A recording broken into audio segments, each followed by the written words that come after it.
Live from Fargo and serving you on TV, online, and on the go. This is Valley News Live at 6.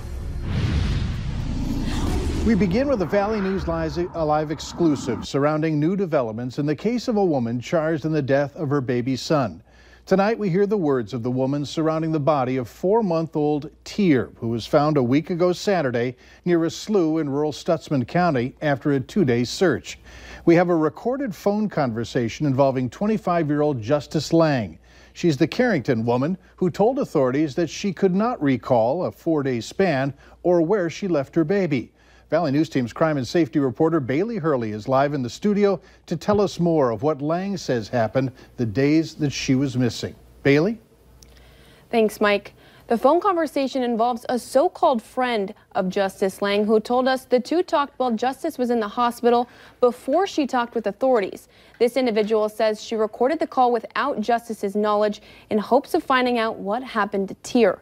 Justice describes the days where she and the boy stopped at a Jamestown bar because her vehicle was having some problems. She says she was able to get the help she needed and sent a message that she was on her way back. She says the next thing she remembers is that she was laying in a field with a slough nearby and the baby was crying.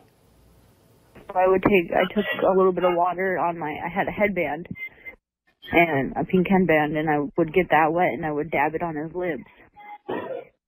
And I would sit in the water with him and he would come back too. Lang went on to say that she tried CPR, but it didn't work. She said that she laid in the reeds with the baby for hours, but he wouldn't move. And that's when she decided to make the decision to leave. And then, for some reason, I said my goodbyes to him. I covered him and stuff as best as I could, and I went and I just started walking. Lang said that she started to walk to a grove of trees near some farm machinery and fell asleep. When she woke up the next day, she started walking again and was picked up by a passerby. When asked why she didn't call 911, Lang said she didn't have her phone. Justice also says in the recording that she did what she thought was meth the day before she left with the baby. We reached out to prosecutors to see if they also have this recording. However, we didn't hear back. Mike. Lang remains in jail on a $250,000 bond. She's charged with manslaughter and child neglect, and if convicted, she could wind up spending 15 years in prison. We have breaking news tonight. We now know the names of the 3 people who died after that head-on crash on I-29 in the Southern Valley yesterday.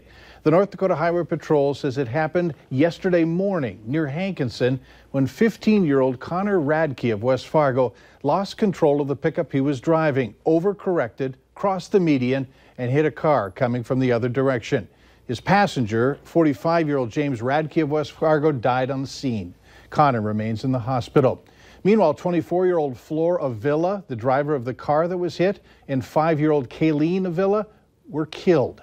4-year-old Reeve Avila is still in the hospital after being life-flighted to Fargo. All 3 were from Fargo.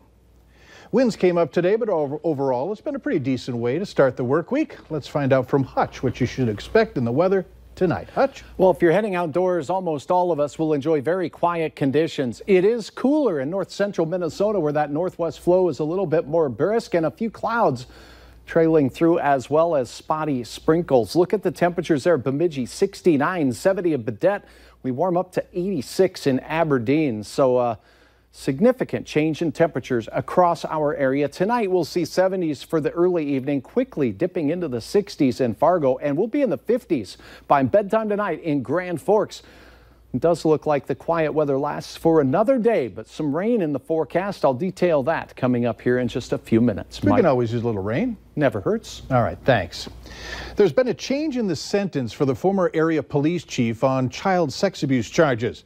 53-year-old James Watson now will serve 25 years straight time. He was originally sentenced to life in prison with the possibility of parole, but the judge issued a letter saying his intent was to give the Department of Corrections discretion on how long he served.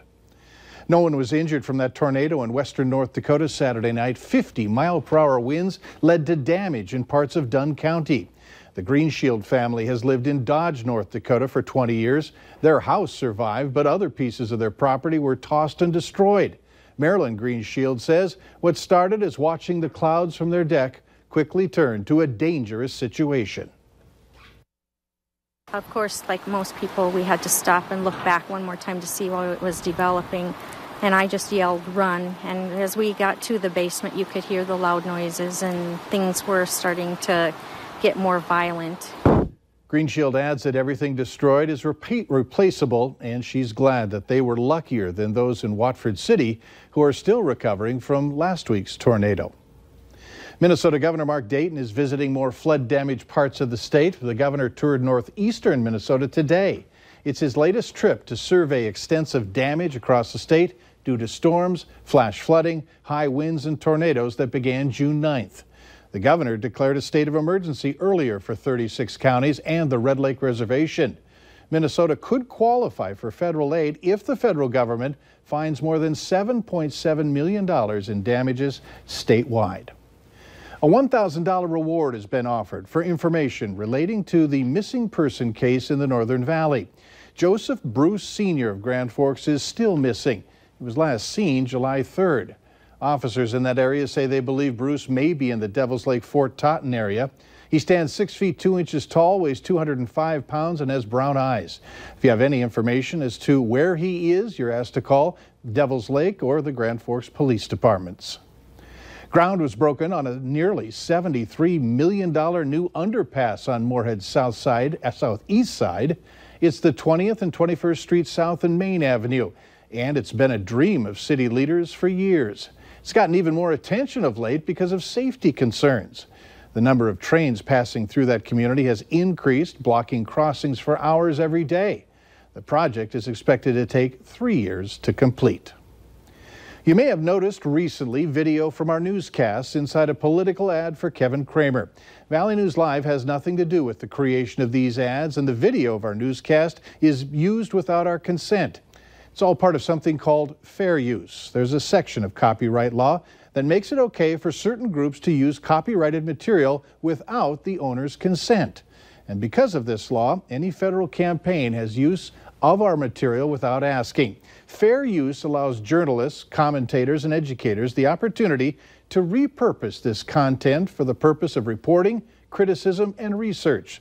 Political campaigns get the same treatment as well. Now, you might be wondering why we just don't take the ads off the air. Well, federal regulations require that we run ads for candidates for federal offices, and when we do, we must give them reasonable access, equal opportunity access, and the best price. Please get in touch with us and let us know if you have any questions regarding these ads. The clock is ticking louder and louder for your kids to get ready for next school year. Sanford Health is offering walk-in sports physical blitzes. Although summer vacation isn't over yet, a family and sports medicine physician with Sanford Health says it's never too early to get your sports physicals done. Sanford Health is trying to make it easier for parents who work during the day, offering these sports blitzes after work hours. It's essentially something where we as providers can make sure that that athlete is healthy to participate in the sport that they're going into. It's also an opportunity for us to address other issues if there are any.